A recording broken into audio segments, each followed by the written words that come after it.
Nous allons maintenant accueillir le dernier intervenant, et pas n'importe lequel.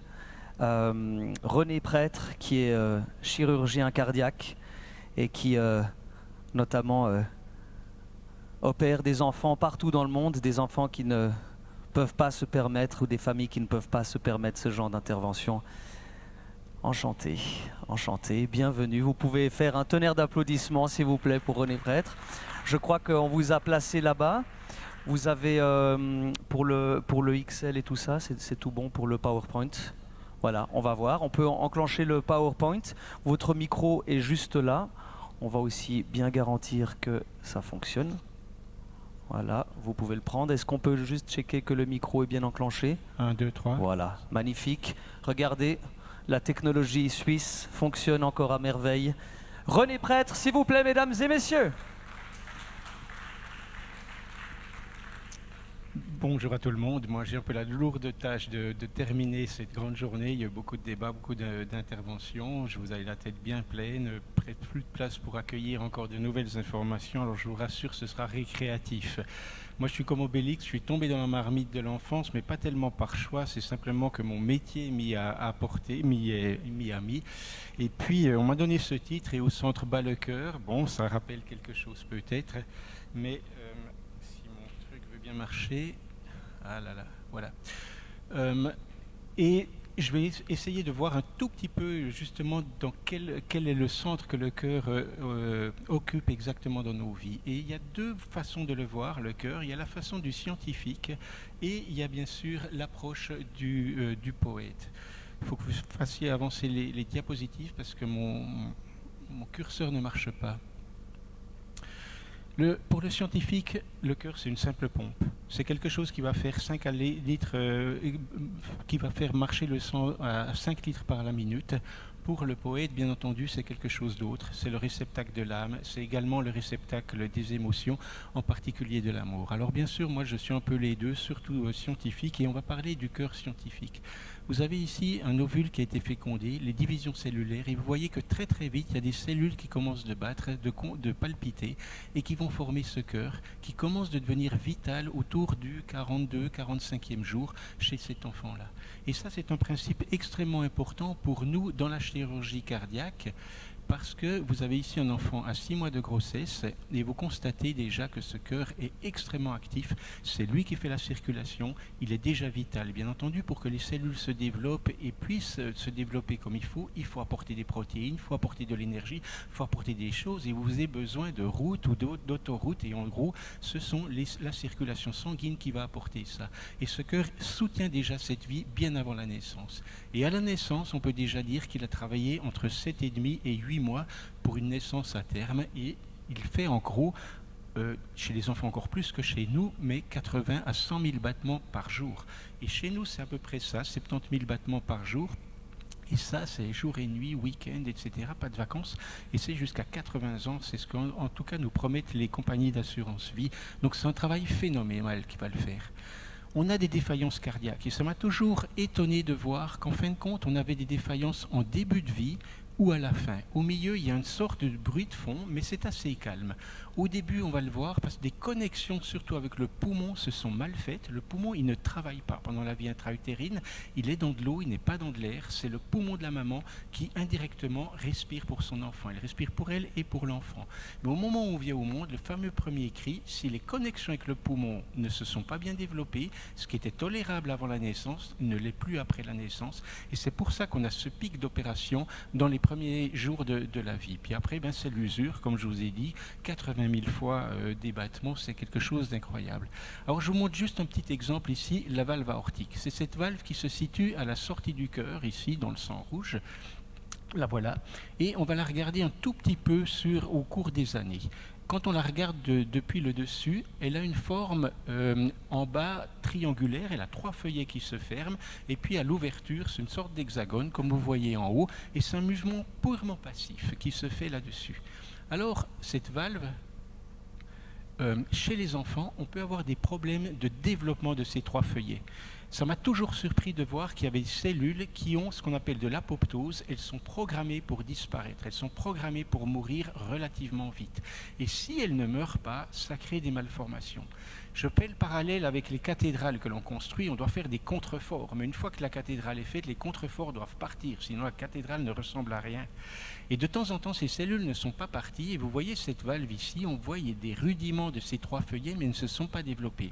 L'ouverture est très très réduite, et ça crée des morts subites dans les premières semaines de vie. Le suivant. Nous, chirurgiens, on arrive de temps en temps à faire le travail que la nature n'a pas fait, à enlever ces cellules. Et vous allez voir dans la petite vidéo qui est là, on va ouvrir ces commissures et puis affiner les feuillets. Le cœur a été arrêté, l'aorte ouverte, et vous voyez qu'on sépare ces 2 feuillets qui auraient dû être séparés auparavant dans la vie intra-utérine, mais qui n'a pas été fait. On va ici jusque sur la paroi de l'aorte véritablement, et ensuite on va affiner les feuillets. Il y en a 3, le premier ici, comme vous voyez, le deuxième ici. Voilà, on le prend la partie antérieure, ça va également augmenter la mobilité, et le 3e feuillet qui est là. Et cette valve se ferme bien comme ça, et vous voyez la fermeture de l'aorte, le cœur qui reprend ses battements. Cette valve, pour moi, elle va marcher 30, 40, peut-être 50 ans. Et ça, c'est extraordinaire parce qu'elle va aussi grandir, et bien entendu, on va donner une espérance de vie à cet enfant qui est magnifique et pratiquement normale. À l'âge beaucoup plus avancé, 70 ans, 80 ans, cette valve se calcifie simplement par l'usure parce qu'elle aussi va faire 80 ouvertures et fermetures au cours de la vie. Alors, dans ces cas-là, on ne s'embête pas beaucoup. Ce que l'on va faire, on va enlever ces feuillets calcifiés et puis on va mettre ce que l'on appelle une prothèse. Généralement, c'est une prothèse biologique qui vient animale, souvent porcine, et qui permet de faire le travail, puisque c'est un travail passif, chez ce patient ici. Alors maintenant, je vais vous montrer un petit peu une opération cardiaque, puisque finalement, c'est mon travail. Moi, je suis un peu comme Hugo Frey, il disait, quand je fais un concert, si je chante pas ces lignes, les patients, le public est déçu. Alors moi, si je ne montre pas une opération cardiaque, les gens repartent un petit peu frustrés. On va vous la montrer. Puis je vais vous expliquer comment ça marche, justement. Si vous regardez ici à gauche, vous avez le cœur et les poumons. Alors, anatomiquement, les poumons sont autour et le cœur est au milieu. Mais si on regarde la physiologie, le fonctionnement, on remarque que le poumon est au milieu du cœur. Vous avez le sang bleu qui arrive sur la partie droite du cœur, va partir dans le poumon, s'oxygéner, devenir rouge, et ensuite dans le cœur gauche, être éjecté dans l'aorte. Et je dois dire, le bon Dieu a fait le cœur pour nous les chirurgiens, il l'a mis au milieu d'abord, et vous remarquez que tout le sang veineux de l'organisme revient par 2 veines, la veine cave supérieure et la veine cave inférieure, en arrière. Et tout le sang artériel repart par une seule aorte. Et vous avez ici la fameuse machine cœur-poumon, parce qu'elle va faire les 2 fonctions, cœur et poumon. Et vous voyez qu'on va mettre une canule dans la veine cave supérieure, veine cave inférieure, pour drainer l'ensemble du sang dans ce réservoir. Vous avez cette turbine qui va donner de la pression, elle va faire le rôle du cœur. Puis ensuite, vous avez une membrane qui permettra d'oxygéner ce sang, c'est le rôle du poumon. Et on va redonner ce sang sous pression, oxygéné dans l'aorte. Et à partir de là, elle va se distribuer dans tous les organes. Suivant. Et pour l'arrêté du cœur, alors ça m'a toujours fasciné, on va mettre un clan, vous voyez, devant la canule, le sang chaud va passer dans l'organisme, et puis une petite canule devant que l'on va injecter, et à cause de la valve aortique, la seule sortie, c'est les artères coronaires. Et c'est du sang froid que l'on va donner avec du potassium. Le cœur va se refroidir alors que l'organisme reste chaud, et le potassium, les deux vont l'arrêter. Et on va redonner toutes les 20 minutes du sang oxygéné. C'est comme si vous êtes sous l'eau, puis vous prenez un petit peu de l'oxygène et vous pouvez faire une distance énorme en faisant ça sans avoir des problèmes d'asphyxie sur votre muscle du myocarde. La reprise cardiaque, ça m'a toujours fasciné. On va simplement ouvrir ce clan. Et le sang chaud qui vient de la canule va maintenant tomber dans la partie, entrer dans les coronaires, laver finalement le potassium, réchauffer le cœur, et lui va se remettre à battre. Et c'est entre guillemets aussi simple que ça. Et ça m'a toujours fasciné. Si c'était compliqué, c'est vite vu, on n'y arriverait pas.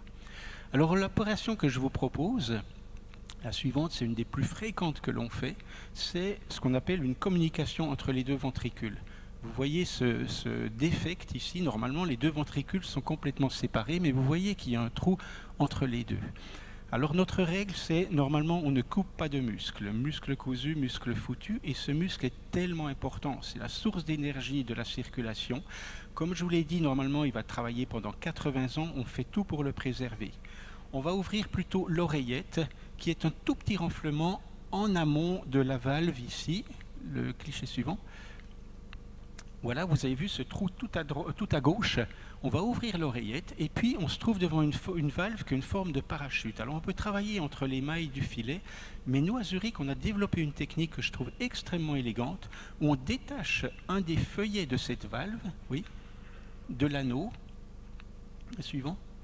Voilà, on le détache, on retire le feuillet en bas, donc tous les cordages sont un petit peu de côté, et par là, suivant, on va avoir un abord directement sur cette CIV que l'on va fermer avec ce que l'on appelle un patch. Alors je crois que maintenant il y a un petit film qui vient, on va voir le cœur qui bat, etc. Si vous n'êtes pas sûr de vous, regardez vos souliers, mais en principe, c'est pas violent du tout. L'enfant, il a 3 mois, c'est le meilleur âge pour le faire. Il y a même un peu de musique, et voyez ce cœur ici qui bat. C'est vraiment des formes magnifiques, hein. Vous avez les 2 coronaires ici qui sortent de l'aorte.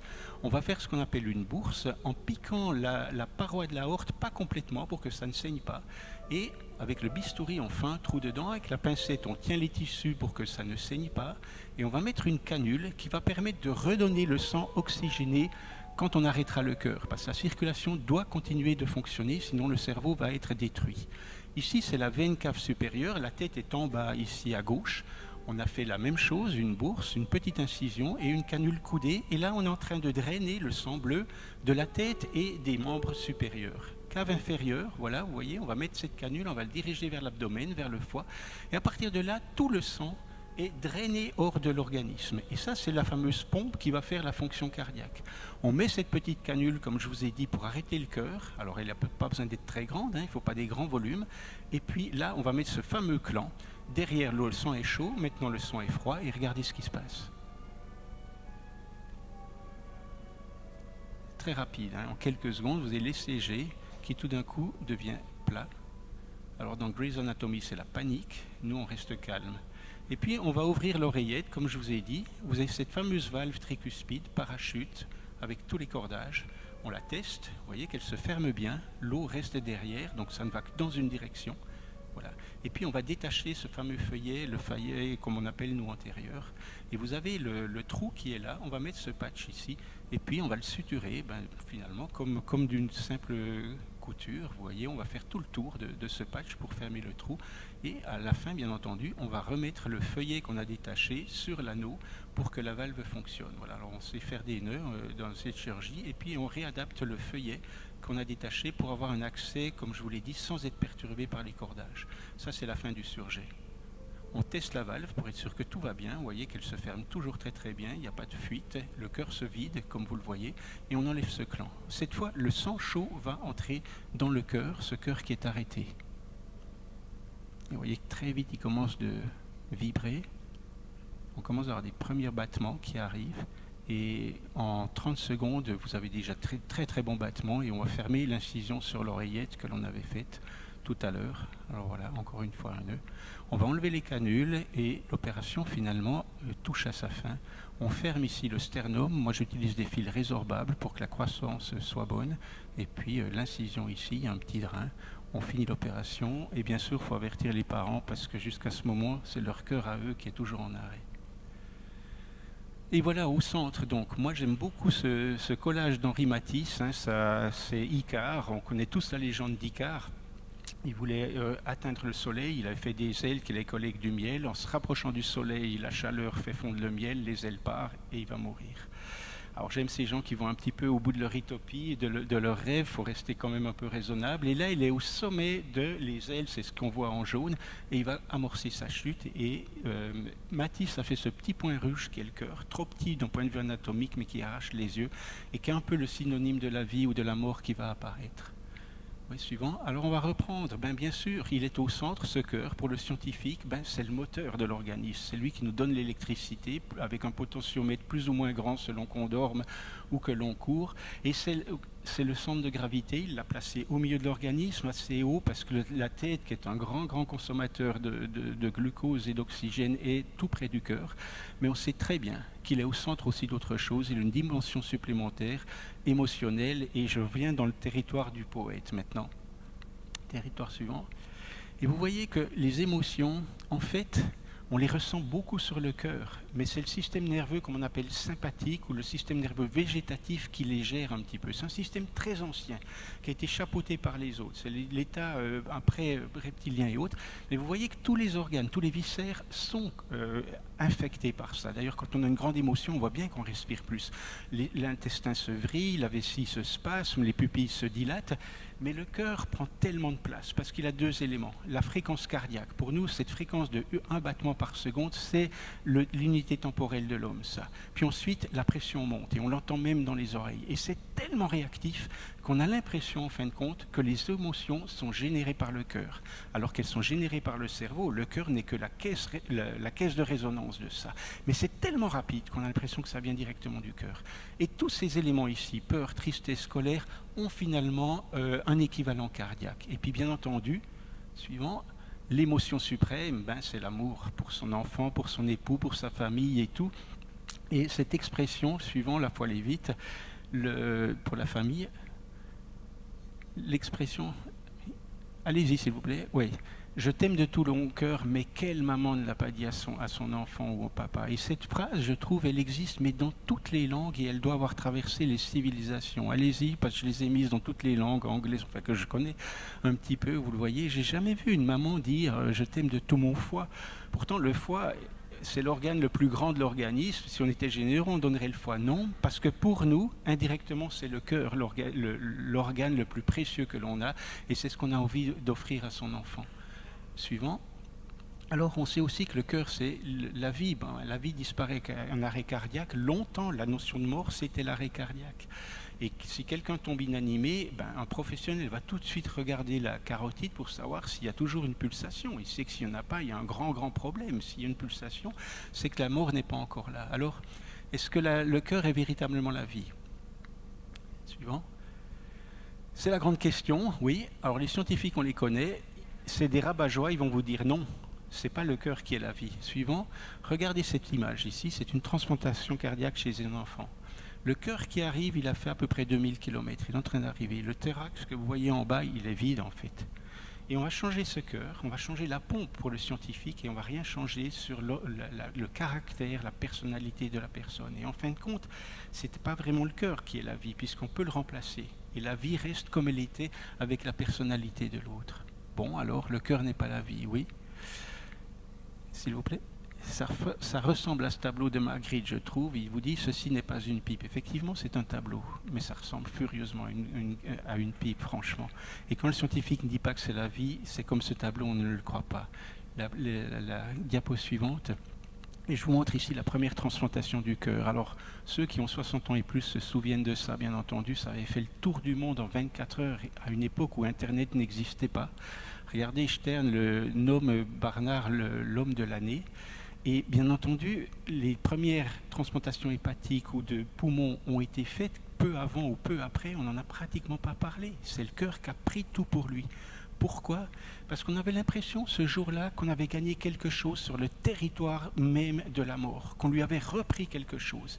Et ça a été salué, mais comme une énorme victoire. Et ça, je le sais moi aussi, quand j'en ai fait de ces opérations, quand vous transplantez le cœur, vous transplantez aussi un peu la vie. Et le cœur est tellement connecté à la vie qu'on n'arrive pas à les dissocier. La suivante. Alors voilà, et au centre bat le cœur. Pour le scientifique, c'est évidemment cette pompe magnifique qui va nous accompagner 80 années, voire plus. Et puis pour le poète, il voit le cœur, le battement du cœur qui donne un sens à cette vie, à la vie du scientifique. Et bien entendu, je vais montrer l'allégorie de Chaplin. Finalement, ce qui fait une vie réussite, c'est peut-être moins le prestige ou la fortune que la suivante. Si vous trouvez l'autre cœur avec lequel le vôtre va battre au même rythme.